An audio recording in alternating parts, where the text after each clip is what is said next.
N'oublie pas quand même que le gouvernement, pour être bien stable, a besoin d'avoir une assise électorale, donc, c'est-à-dire qu'avoir au moins la majorité. Voilà, il y a un problème qui se pose. Il y a des menaces de dépôt de motion de censure. Donc, il est tout à fait normal que le Premier ministre prenne son temps, qu'il fasse des consultations avant de nommer un gouvernement. Et ça ne gêne nullement le fonctionnement de l'État. Voici un monsieur que le peuple français ne voulait même pas recevoir parce que vous l'avez toujours fait en dictateur ou machin, il ne veut pas le recevoir. Toi, Sarkozy, tu fais ami avec lui, tu dépenses l'argent des contribuables, tu le reçois à l'Élysée, hein, à l'Élysée, aux yeux au-dessus de tout le monde. Monsieur Repas, même pas 2 ans, 3 ans, tu le combats.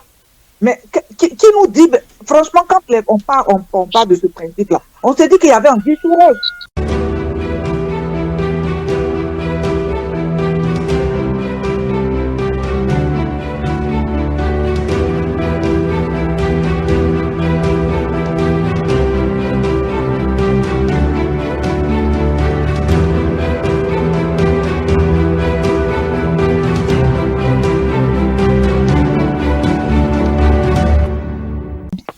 Bonsoir, chers auditeurs, ou bonjour si vous nous recevez le matin, et bon après-midi si c'est l'après-midi. Vous êtes en compagnie de M. Kayus Ebelebe, animateur et fondateur de la radio Bakambi. Nous sommes aujourd'hui le vendredi 26 septembre. L'année va très vite, elle va bientôt se terminer. En notre compagnie, vous allez suivre, comme toujours, nos analystes qui vont commenter l'actualité qui, elle, n'arrête pas d'aller très vite. Nous parlerons de M. Sarkozy, nous parlerons du Congo, de l'insécurité qui règne, du RFC et de la déclaration du Premier ministre, en tout cas du titre qui a été repris par un magazine où il parle des Congolais. Et nous parlerons de la session, la 80e session de l'ONU du Burkina Faso qui aujourd'hui est en train d'accepter les gens sans visa. Vous aurez en notre compagnie la présence de Madame Sabine Miaka. Madame Miaka, bonsoir. Bonsoir Monsieur Ebelebe. Bonsoir à tous les auditeurs. Encore un plaisir de donner les nouvelles du monde. Bonsoir à tous mes co-débatteurs. La reine, Madame Oupo, bonsoir. Bonsoir. Voilà. Bonsoir Monsieur Guy Sosten. Bonsoir aussi au grand frère, Monsieur Gaïno Grégoire. D'accord. Merci. Le grand frère, il va devoir se défendre ce soir. Monsieur Gaïno, nous vous disons aussi bonsoir. Bonsoir, Monsieur BDB. Bonsoir les auditeurs. Bonsoir les amis débatteurs. Et bienvenue sur la radio Bakambi. Merci beaucoup. À votre côté, vous aurez en tout cas à distance sur le virtuel Monsieur Guy Sosten. Monsieur Sosten, bonsoir. Bonsoir, Monsieur Kayus Ebelebe. Bonsoir, Monsieur Grégoire Gaïno. Bonsoir, Madame Sabine. Et un bonsoir spécial à notre reine qui est de retour. Et bonsoir également aux auditrices et auditeurs de la radio Bakambi. Merci. Merci beaucoup. Vous l'avez dit, vous l'avez annoncé. Madame Mopou, elle est partie. Alors, elle a adopté l'attitude des grands, comment dire, des grands animaux de la forêt qui, eux, décident où il faut aller quand il faut chasser. Hein. Là où l'animal va, elle va. Donc, c'est la saison. Elle est revenue en France. La chasse va reprendre en France. Elle revient du Congo où elle a fini sa chasse. Madame Mopou, comme on dit, la reine, bon retour, en tout cas dans votre pays, le deuxième ou le premier, selon le moment. C'est la saison. Vous êtes revenu à la chasse en France. Comment allez-vous, Madame Mopou? Ça va très bien. En tout cas, bonsoir la famille. Bonjour. Je suis très très heureuse en tout cas d'être là. Et puis voilà, bonsoir ma petite sœur, les 2G, Kayus, heureuse de nous retrouver à nouveau. C'est toujours un bonheur. La chasse est terminée, on revient aux affaires. D'accord. Madame Mopou, vous avez manqué aux auditeurs, votre voix a manqué. On va aller très vite sur vous. Vous allez nous parler de votre actualité, votre séjour au Congo. Comment il s'est passé? Qu'est-ce que vous avez fait? Et qu'est-ce que vous voulez annoncer aujourd'hui aux auditeurs et auditrices qui vous écoutent? Oh, vraiment. Ça s'est bien passé.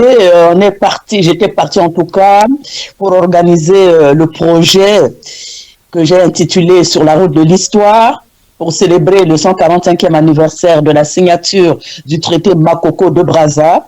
C'est un colloque qui a eu vraiment un grand succès. Au départ, c'est pas comme ça que je l'imaginais. d'un colloque que j'imaginais, c'est devenu un colloque international.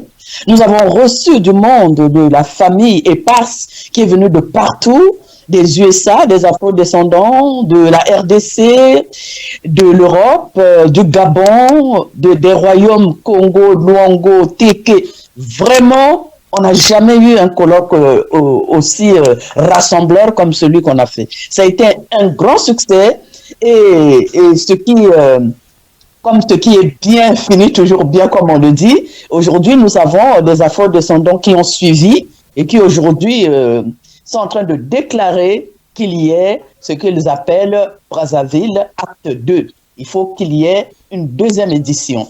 Voilà, on était parti, on voyait petit, mais maintenant c'est devenu très grand. Alors on parle donc de la première édition, colloque international de Brazzaville, première édition, sur la route de l'histoire, et nous allons continuer sur la deuxième édition en fait. D'accord. Voilà. Merci beaucoup. Madame Pouze, il y a une question qu'on pose souvent au sujet de Makoko et de Brazza. Certains ne comprennent pas, j'ai vu ça il n'y a même pas une semaine. Makoko ne parlait pas français, ni anglais, ni espagnol. Comment ils ont communiqué d'après vous avec des Brazza? Puisque Malamine... Alors cette question... Oui. Parfait. Cette question nous est arrivée. Et c'est très bien parce que c'est la contradiction qui fait avancer les choses. Et quand ce sont les jeunes comme vous qui vous exprimez, je vous dis ceci.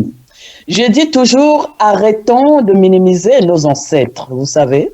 Ces ancêtres, on n'a pas besoin pour réfléchir de parler une langue. Le roi Makoko savait très bien ce qu'il faisait. Moi, j'ai demandé même aux jeunes, je leur ai dit, mais ce que vous signez aujourd'hui, demain aussi on va vous le reprocher. Et pourtant vous parlez le français. Pourquoi pensez-vous que c'est parce que quelqu'un ne parle pas la langue qu'il ne sait pas ce qu'il fait? Le roi Makoko savait très bien ce qu'il faisait. Et le traité qu'il a signé, il a signé selon ce que lui recherchait. Il y avait deux Brazza, il y avait Stanley, il avait fait le choix sur deux Brazza. Et pour lui, de négocier avec deux Brazza, c'était protéger sa population, son territoire. Et comme l'on dit, la France n'a pas d'amis, n'a que des intérêts. De Brazza avait son intérêt. Le roi Makoko aussi avait son intérêt. Son intérêt, c'était protéger sa population et son territoire. Et pour cela, il fallait signer un traité et il l'a signé. D'ailleurs, sans ce traité aujourd'hui, qui parlerait du royaume Téké? Aujourd'hui, quand vous allez dans les archives, si on parle du royaume Téké, c'est à partir de ce traité qui a été signé. Et c'est même ce traité, à partir de ce traité, que je crois que le monde européen s'est ouvert aussi à l'Afrique quelque part. Comme on dit en quelque chose, malheur est bon. Grâce à ce traité, aujourd'hui, nous pouvons revivre l'histoire qui a été écrite parce que notre tradition est orale. Hein? S'il n'y avait pas ce traité, tout serait déjà en perte de vitesse. Mais grâce à ce traité et grâce aux archives écrites, nous pouvons retrouver l'histoire. De ma foi, après, c'est à nous de faire. Nous avons notre mémoire, nous avons notre histoire, nous savons ce qui s'est passé en bien ou en mal. Allons-y. À partir de cela, nous allons maintenant gérer le présent et le futur. Qui ne sait pas d'où il vient, ne sait pas où il va. Merci. On va dire que c'est un peu comme les Indiens, quand ils ont reçu les Américains, ils ont communiqué, hein, même si les langues n'étaient pas compréhensibles, comme les Australiens ou les Anglais ont débarqué. Il y a toujours un moyen de communiquer, même par les signes. Merci beaucoup. On va passer à l'actualité, on va parler avec Madame Miaka, vous qui êtes spécialiste pour nous de l'Afrique de l'Ouest. Il y a une élection qui pointe à l'horizon, on ne sait pas. Je voulais ce que vous disiez, c'est le Cameroun? Oui. S'il vous plaît, je voulais poser une petite question à la reine concernant le sergent Malamine.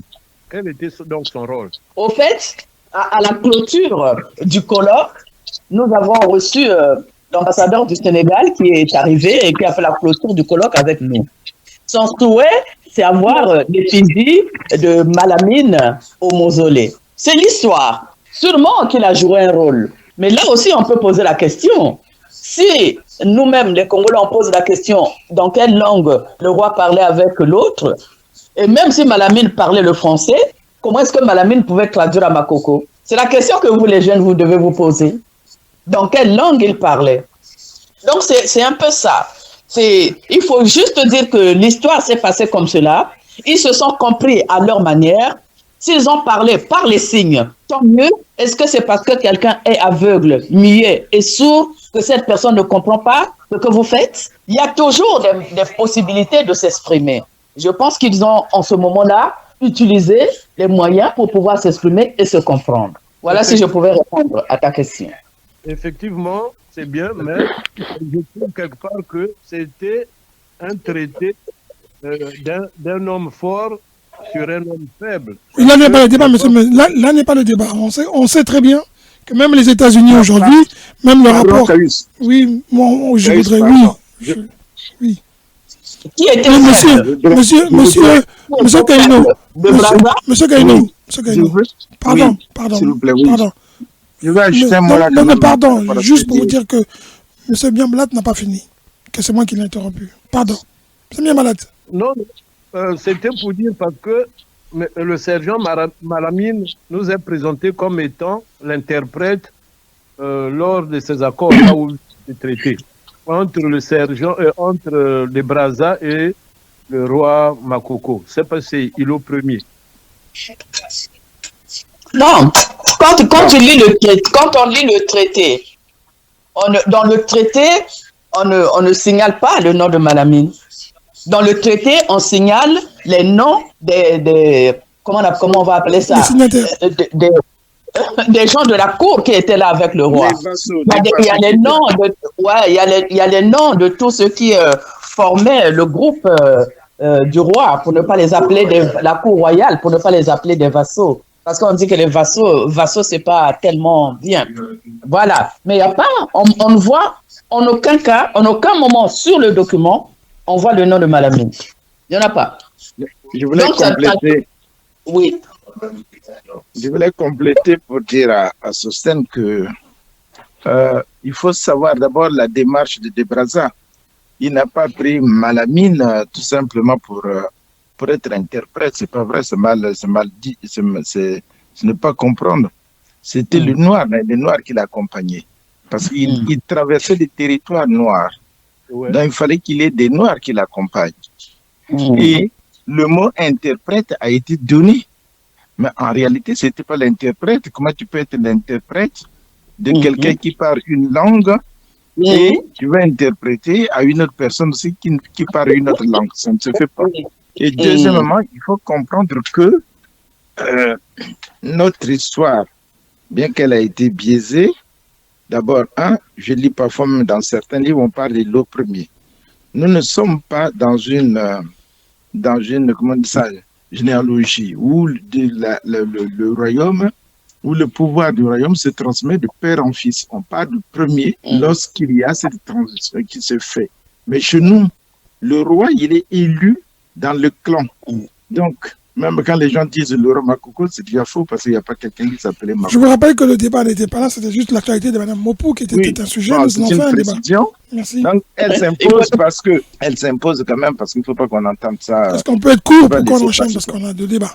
Voilà, d'accord, on va lancer le débat, mais je voudrais tout simplement dire que, en fait, ce que Mme Mopou a fait, c'est une pierre qu'elle vient de poser. Et maintenant, je pense que c'est à la suite de prendre l'histoire parce que nous ne connaissons même pas de notre propre histoire. Voilà. Merci beaucoup. On va parler un jour, on reviendra là-dessus. D'accord. Merci beaucoup. Mme Yaka, pour vous, je rappelle que vous étiez, pour nous, notre spécialiste de l'Afrique de l'Ouest. Vous pouvez aujourd'hui nous dire où nous en sommes avec l'élection en Côte d'Ivoire qui devrait se faire en octobre. Et je ne sais pas si c'est l'élection du Cameroun qui aura lieu avant ou celle de la Côte d'Ivoire. Mais d'abord, parlons de la Côte d'Ivoire. Qu'est-ce qui se passe aujourd'hui? Pour la Côte d'Ivoire, ce qui se passe aujourd'hui, c'est que il y a forcément deux camps. Donc le camp du pouvoir en place avec le candidat Monsieur Dramane Ouattara qui soutient toujours, qui s'est porté candidat et dont la candidature d'ailleurs a été validée. Et finalement, on a trouvé qu'il y avait des éléments qui aurait pu faire qu'on n'allait pas valider sa candidature. Mais dans tous les cas, les élections en Côte d'Ivoire doivent se tenir normalement le 25 octobre. Mais le climat actuel, socio-politique en Côte d'Ivoire, laisse présager tout autre chose. C'est vrai, les habitants, ils sont crispés, mais en tout cas, personne n'y croit à ces élections-là. Personne n'y croit pour la simple et bonne raison que les conditions, déjà même la campagne électorale, puisque c'est en octobre, les élections doivent, le 25, ça doit se tenir. Oui. Personne n'y croit dans le sens que l'opposition quand même, qui est dotée de deux grands partis du pays, cette opposition-là a pris une position pour dire que on ne peut pas aller aux élections en l'état actuel des choses. Il ne faut pas qu'il y ait élection et surtout, il ne faut pas que M. Dramane Ouattara se représente à un 4e mandat parce que la Constitution le lui interdit. Donc, l'opposition mobilise le peuple. Or, dans tout ça, les seuls décisifs, c'est le peuple. Le seul qui est souverain, c'est le peuple. Donc, le peuple est massivement mobilisé pour s'opposer au 4e mandat. Or, le gouvernement actuel, lui, il est mobilisé pour justement se présenter au 4e mandat. Donc, je vais dire, sur le terrain, pour ce que j'ai recueilli d'ailleurs, même pas plus tard qu'il y a quelques heures, c'est pas possible. L'opposition est vraiment mobilisée. Je vois l'opposition ici, ils sont tous les week-ends d'ailleurs, demain, il va y avoir une grande mobilisation, une grande marche à Paris. Donc, l'opposition est mobilisée aussi bien au pays qu'en diaspora, en France, où il y a la plus grande communauté quand même. Donc, à l'état actuel des choses, la Côte d'Ivoire, on voit mal les élections se tenir dans ces conditions où l'opposition tient ferme. Le peuple, la majorité du peuple est quand même avec l'opposition. Et donc, dans ces conditions-là, je ne sais pas, même peut-être sous les armes, sous la peur, peut-être il y en a qui iront voter, je n'en sais rien. Mais à l'état actuel des choses, pour ce que j'entends, les élections, ça risque de même pas se tenir. Ce qui se passe, c'est qu'on rappelle que M. Thiam n'a pas été retenu, ni M. Laurent Gbagbo, les opposants principaux, hein, ne sont pas retenus. Oui. Est-ce que vous avez peur en vous disant, pas vous, mais vous ressentez, vous entendez ce bruit que les gens pensent que, on craint qu'il y ait quelque chose qui se passe et qui peut dégénérer comme il y a quelques années en arrière? Moi, personnellement, mon analyse, mon observation, c'est que il y a une crainte, effectivement, que on revive les douloureux événements. Il y a une crainte dans le sens, pour le simple fait que l'opposition est très, très mobilisée et est soutenue par le peuple. Et le pouvoir en place est vraiment tient bon, mordicus, qu'il ira aux élections. Enfin, le candidat Alassane Ouattara dit qu'il ira aux élections. Donc, ma crainte, c'est que le peuple va se soulever. Mais quand le peuple va se soulever, qu'est-ce qui va se passer? C'est là que tout se passe. Parce que quand le peuple se lève, et que actuellement, M. Ouattara, il y a quand même, M. Ouattara, il est quand même comme tous les présidents africains, généralement dans leur garde rapprochée, ils ont une armée officielle et une armée parallèle. Et pendant ces événements-là, on verra que l'armée parallèle, c'est elle qui va sanctionner le peuple. Donc on a peur de ça. Il y a monsieur, j'ai entendu dire, il y a monsieur, comment il s'appelle là, Blaise Compaoré, qui est aussi là-bas, avec tous ces officiers avec lesquels ils sont enfuis en Côte d'Ivoire. Il est à Sobrego, dans une commune de la Côte d'Ivoire, où c'est lui il a une armée là-bas qui le garde. Et cette armée est censée être l'armée qui est quand même l'armée de confiance de M. Ouattara. Et qu'il complète avec d'autres personnes recrutées sur l'État, des mercenaires guinéens. On va dire qu'il serait, au conditionnel. Qu'il serait. Qui serait, oui, qui serait. Voilà. Qui serait. Qui serait. Mais pour l'histoire de l'armée de Blaise Compaoré, ce n'est pas du conditionnel, ce n'est pas, voilà. Là, il est là-bas avec cette armée-là, ça fait des années qu'il y est, c'est pas un fait qui a été rapporté. C'est une vérité. Il vit là-bas avec son armée, tous les officiers avec lesquels il s'est enfui, ils sont tous là-bas. Pour le protéger, oui, pour le protéger. D'accord. Merci beaucoup. On va suivre, on va essayer de continuer à suivre. On va écouter M. Sos.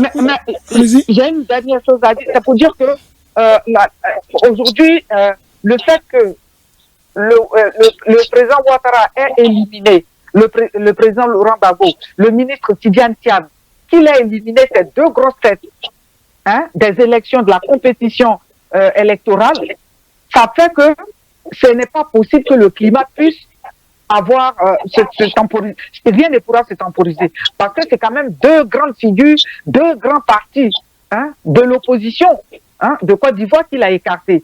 Et là, pour pouvoir empirer la situation, c'est que les candidatures qui ont été retenues, c'est des candidatures justement qui portent, qui peuvent effriter l'opposition. Parce que quand vous prenez, il y a deux grosses candidatures dedans, qui peuvent, même trois des 5. Parce que voilà, prenons Jean-Louis Bion. Jean-Louis Bion, le candidat du PDCI qui a été retenu, c'est un candidat qui lui-même n'a pas fait l'unanimité au sein du parti du PDCI. Il n'a même pas fait l'unanimité. Mais lui, il ne se présente pas sur l'étiquette PDCI, il a créé un autre mouvement. Oui, mais c'est quand il est parti. Non, mais c'est quand il est parti qu'il a pris notre étiquette puisqu'il n'a pas été élu au PDCI. Donc, quand il est parti du PDCI, mais dans tous les cas, son dernier repas qu'il a pris, avant d'être ce qu'il est en candidat isolé, c'était le PDCI. Donc, il a échoué aux élections du parti, les élections internes du parti, et c'est comme ça il est parti, puisque c'est Identiam qui les a remportés. Donc, il y a quand même enfin, il a voulu porter atteinte un peu au PDCI. Pourquoi? Parce qu'en prenant aussi Jean-Louis Bion, qui était quand même un gars du PDCI que tout le monde connaît, c'est un peu dans l'idée qu'aux élections, il aura des gens, les gens vont venir le voter, puisqu'il a quand même ses partisans du PDCI. Ce que vous voulez dire, madame, ce que je comprends, c'est que vous voulez dire qu'on a créé des fausses candidatures pour pouvoir mieux diviser l'opposition. C'est exactement, non seulement pour pouvoir mieux diviser l'opposition d'un et de l'autre côté, pour faire croire à une élection inclusive. Avec des petits candidats. Avec des petits candidats. Des candidats, si on veut dire. D'accord. Donc, mais entre guillemets, l'élection comme exclusive. D'accord. Mais n'oubliez pas que pour le parti du président Ouattara, ce n'est pas le président Ouattara qui contrôle la justice, c'est la justice qui est indépendante qui a décidé. Donc on va suivre. On va suivre. Ça sera à suivre. Monsieur Sostène Miamalade, je fais le tour très vite. Monsieur Miamalade, le congrès de l'UPADS, vous y allez, c'est bientôt, parce que ça pointe, on est en novembre. Le congrès se tiendra, bien sûr, les 12, 13 et 14 novembre 2025. Ensuite, le 4, le 5, nous aurons des mini-congrès, ce que nous appelons... Attendez, excusez-moi, vous dites le 12 et le 15, donc le 4 c'est avant, c'est pas après. Non, le 4 et le 5 octobre. D'accord. Nous aurons, oui, éminemment là. Oui, on semaine aura prochaine. des congrès, oui, départementaux. Donc, ce que nous avons appelé des congrès fédéraux. Donc, la France aussi tiendra son congrès. La France aussi tient un congrès.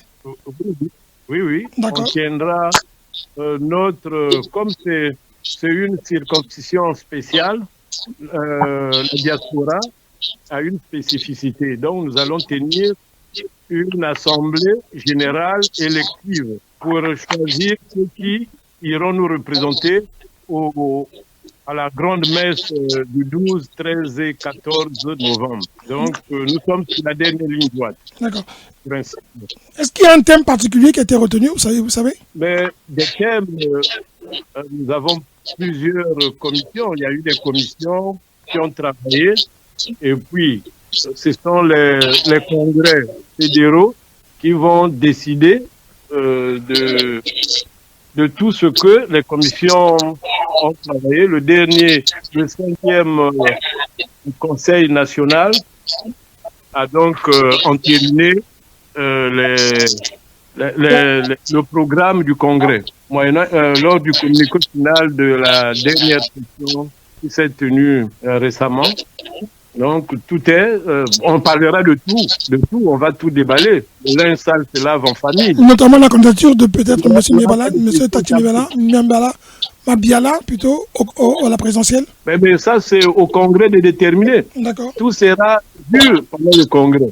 Donc, je ne peux pas savoir si on va participer aux élections ou non. Ça sera au Congrès de déterminer en fonction de la situation du pays du moment. Puisque nous insistons sur la gouvernance électorale.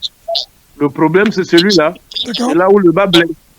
Parce que le PCT n'aime pas entendre ce sujet-là. Là, nous sommes sur la révision des listes électorale, ben, nous attendons que le PCT fasse un grand geste. On ne sait pas si, avant les élections, il y aura un dialogue. Donc, toutes ces questions sont sur la table. Au sortir du congrès, on sera plus édifié. D'accord. Non, mais vous y allez toujours pas, vous ne savez pas? Votre congrès, votre mini-congrès décidera si vous partez?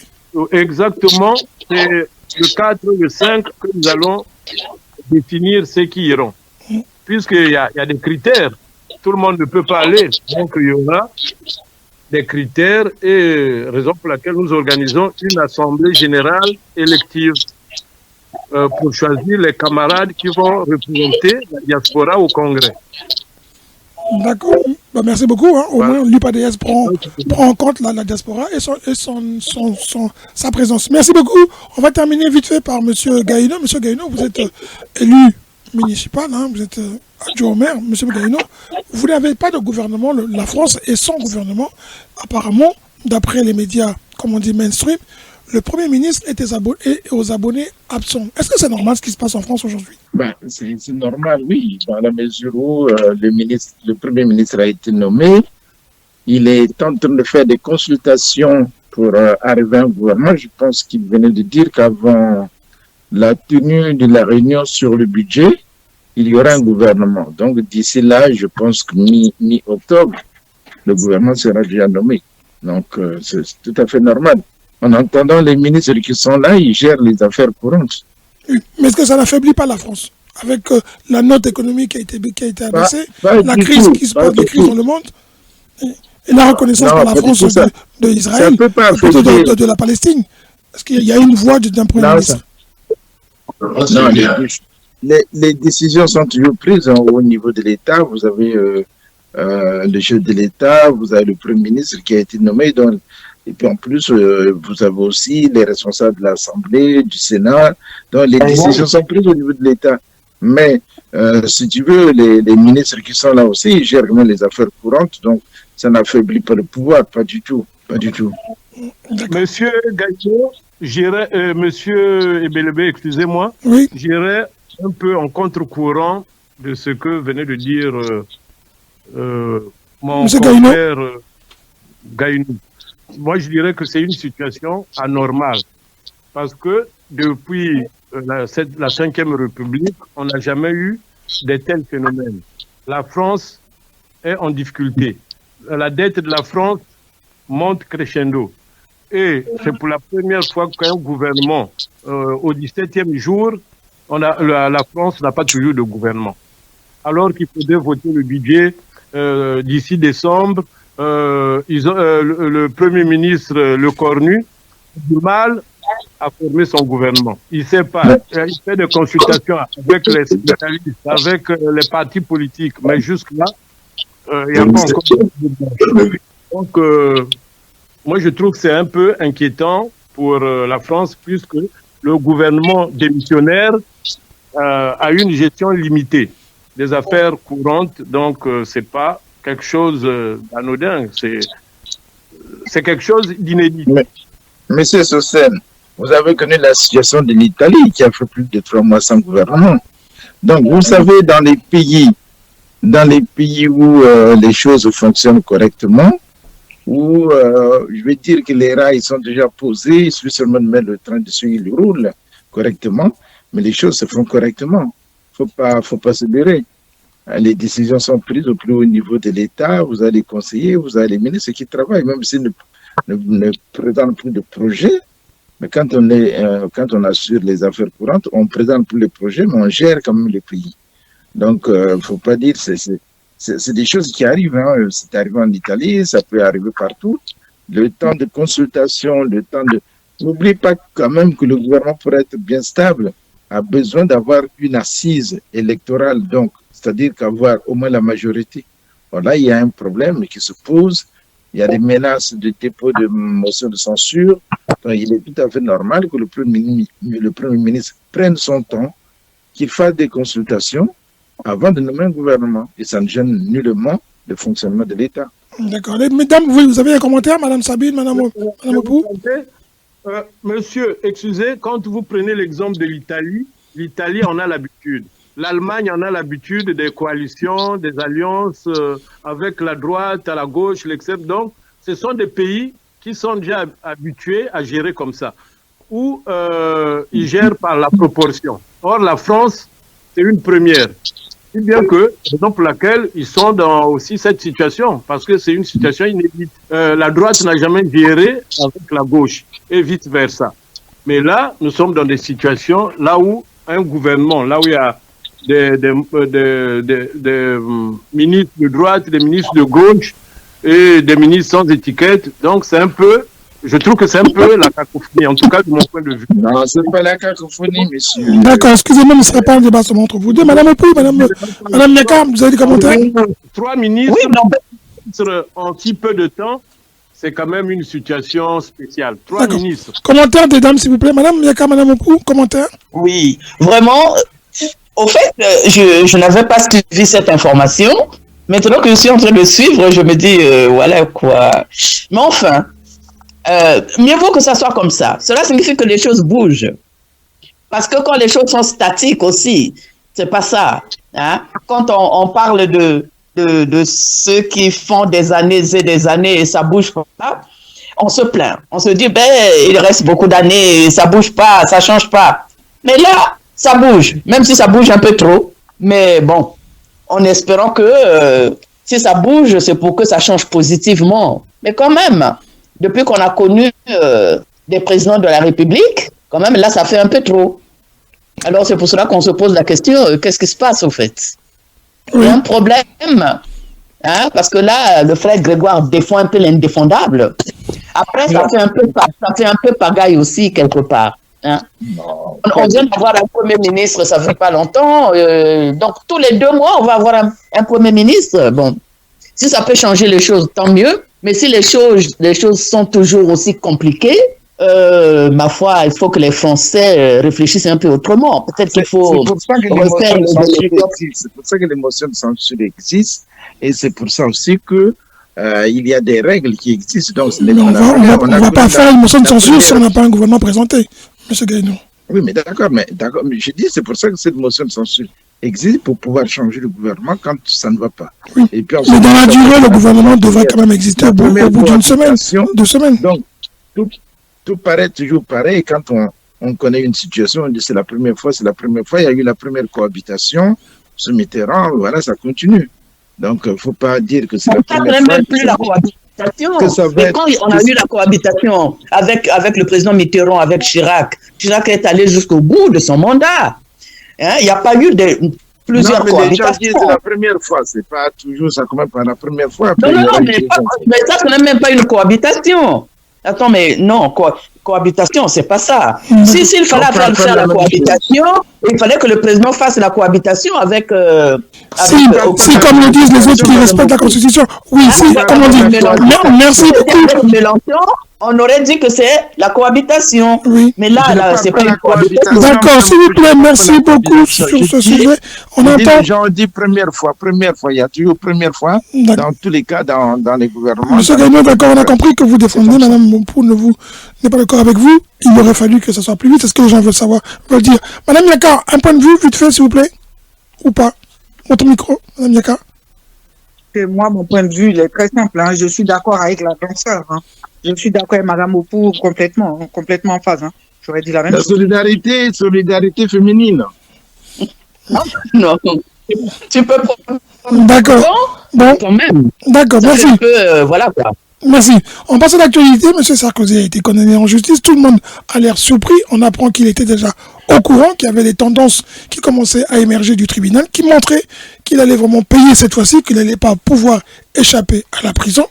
Les médias mainstream crient au scandale, notamment la coopération politique. En tout cas, il y a un cri contre la justice, alors que c'est un pays où on reconnaît et on dit qu'il faut que la justice soit indépendante.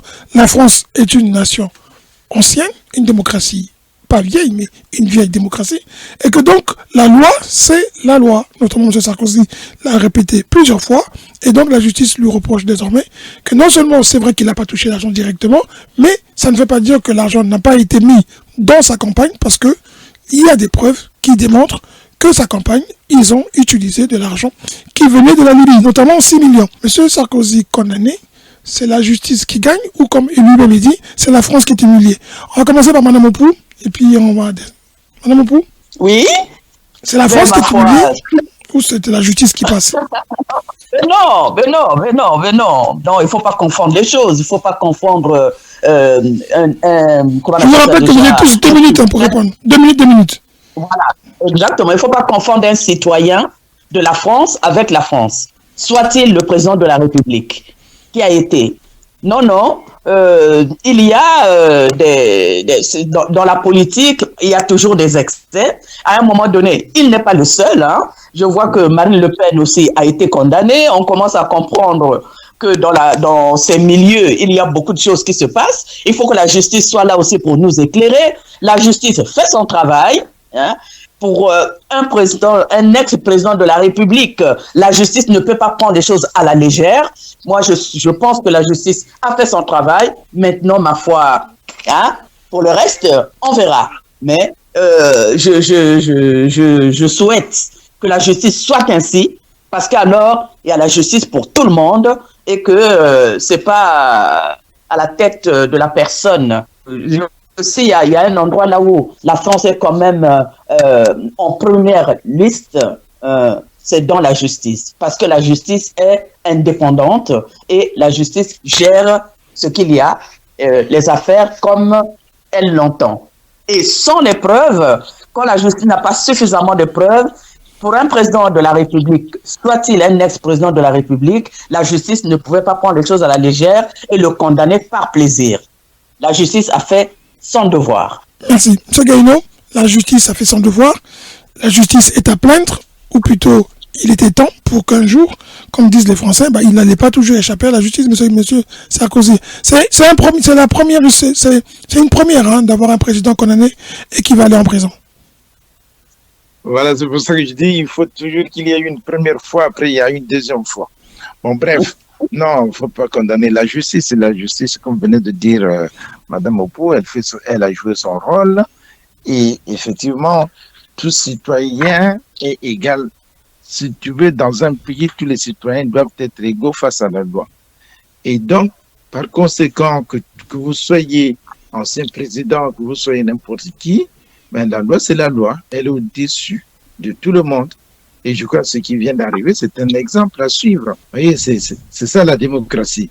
Où quand la justice, vous laissez les institutions libres, ça fonctionne. Mais lorsque vous les bâillonnez, effectivement, c'est là où on vit de l'injustice. On passe de la justice à l'injustice. Donc, ce qui se passe en France, je pense que c'est un modèle pour montrer que, non, là où il y a la démocratie, il faut que la loi soit au-dessus de tout le monde.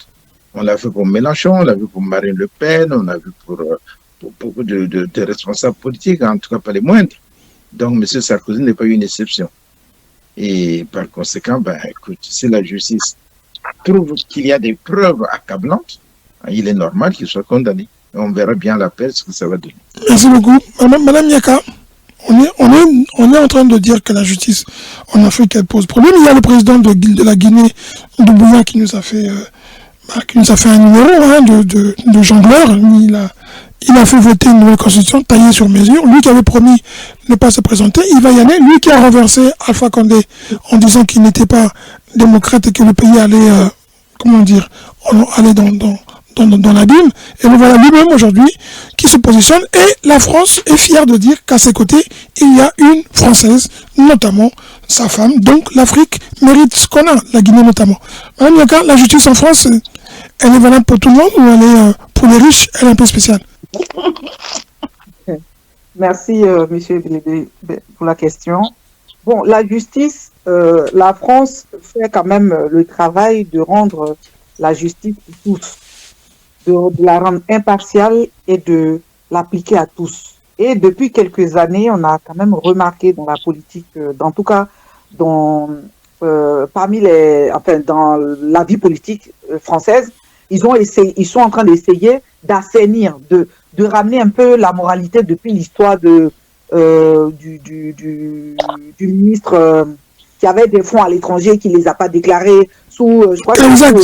C'est Cahuzac. Depuis l'affaire Cahuzac. il y a ce nettoyage-là qu'ils sont en train de faire.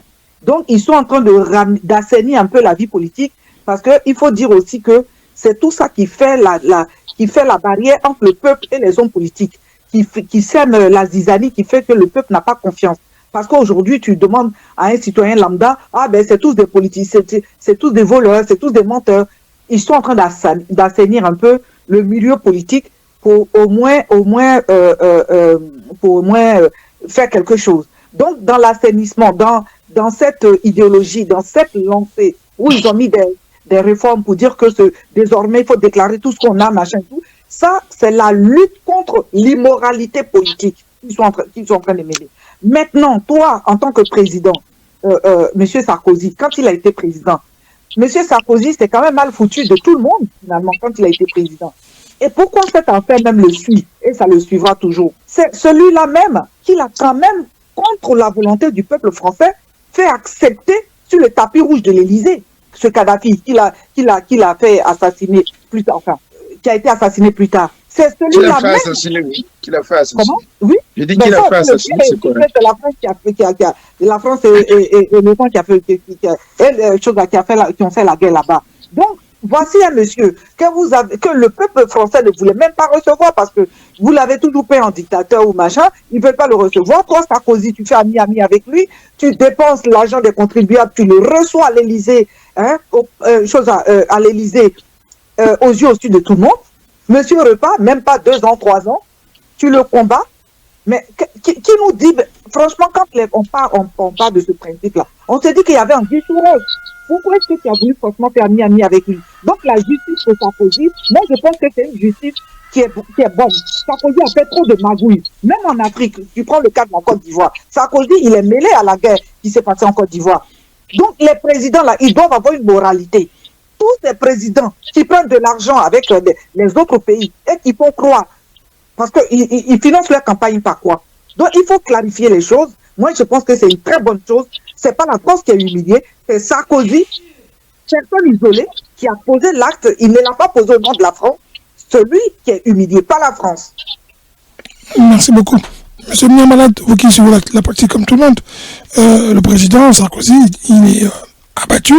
On a vu que sa femme n'apprécie pas du tout les micros de Mediapart, mais on apprend de la part de Mme Ségolène Royal que beaucoup de gens oublient. C'est pas l'État français qui a porté plainte, mais ce sont les familles qui, elles, ont subi l'attentat du DC-10 de l'UTA, qui, eux, ont porté plainte contre Sarkozy quand elles ont appris qu'il y avait eu entre Sarkozy et M. Kadhafi une espèce de bisbille, un accord pour pouvoir, faire en sorte que, comme dit Mme Yaka, que la Libye puisse revenir dans les concerts des nations, et notamment que la condamnation contre un des leurs soit annulée, ce qui a choqué les familles, et elles se sont portées partie civile. C'est surtout elles qui ont porté plainte, et aujourd'hui, le juge, quelque part, leur donne raison. Est-ce que les dirigeants qui sont au pouvoir, quel que soit le pays, quel que soit l'endroit où ils sont, notamment Trump, qui a failli aller en prison sous Biden, à son tour, Trump est en train de vouloir payer à tous ceux qui ont été pour lui complices de cette cabale contre lui, notamment là, il vient de mettre en examen un des anciens chefs de la CIA. Est-ce que tous ceux qui sont au pouvoir ont tendance à oublier que tôt ou tard, la justice peut les rattraper? Bon, peut-être pas, ils savent, mais c'est le pouvoir. Quand on a le pouvoir, on a l'impression qu'on devient invincible et tout est permis. Rien ne peut nous arriver parce que on est dans l'euphorie du pouvoir. Mais au-delà de ça, Monsieur Sarkozy, l'ex-président Sarkozy, est quelque part aussi de mauvaise moralité. Parce que nous sommes dans un état de droit. Et dans un état de droit, il y a la séparation des pouvoirs. Et le pouvoir judiciaire est censé être indépendant. C'est un peu le cas qu'on voit, même si il y a toujours l'influence politique. Le cas Sarkozy n'est pas le premier cas. Le président Jacques Chirac, il a été aussi, il a eu des démêlés avec la justice, mais ça a été quelque peu étouffé. C'est toujours dans les mêmes circonstances. Les Balkany sont passés par là, les Bernard Tapie. Bon, je vois pas pourquoi le président de la République serait au-dessus de la loi. Mais pour les besoins de la justice, je crois qu'ils le font aussi pour redorer leur blason. Parce que la justice française a très longtemps été critiquée pour son laxisme vis-à-vis des dirigeants politiques. Donc, la situation de Sarkozy, je crois, fera jurisprudence. Elle permettrait aux Français, aux politiques, de ne plus se croire au-dessus de la loi. Parce que 5 ans, c'est une peine lourde, hein, pour un ancien chef d'État. Bon, c'est quelque chose d'inédit. Mais je me dis que Sarkozy ira en prison, mais pas pour longtemps. Le problème, c'est ça, c'est une façon de montrer aux Français que même les présidents peuvent aller en prison quand ils font des conneries. Mais je crois que à la fin de la mandature d'Emmanuel Macron, il sera pas... Mais il le mérite quelque part. D'accord. Je vous remercie beaucoup.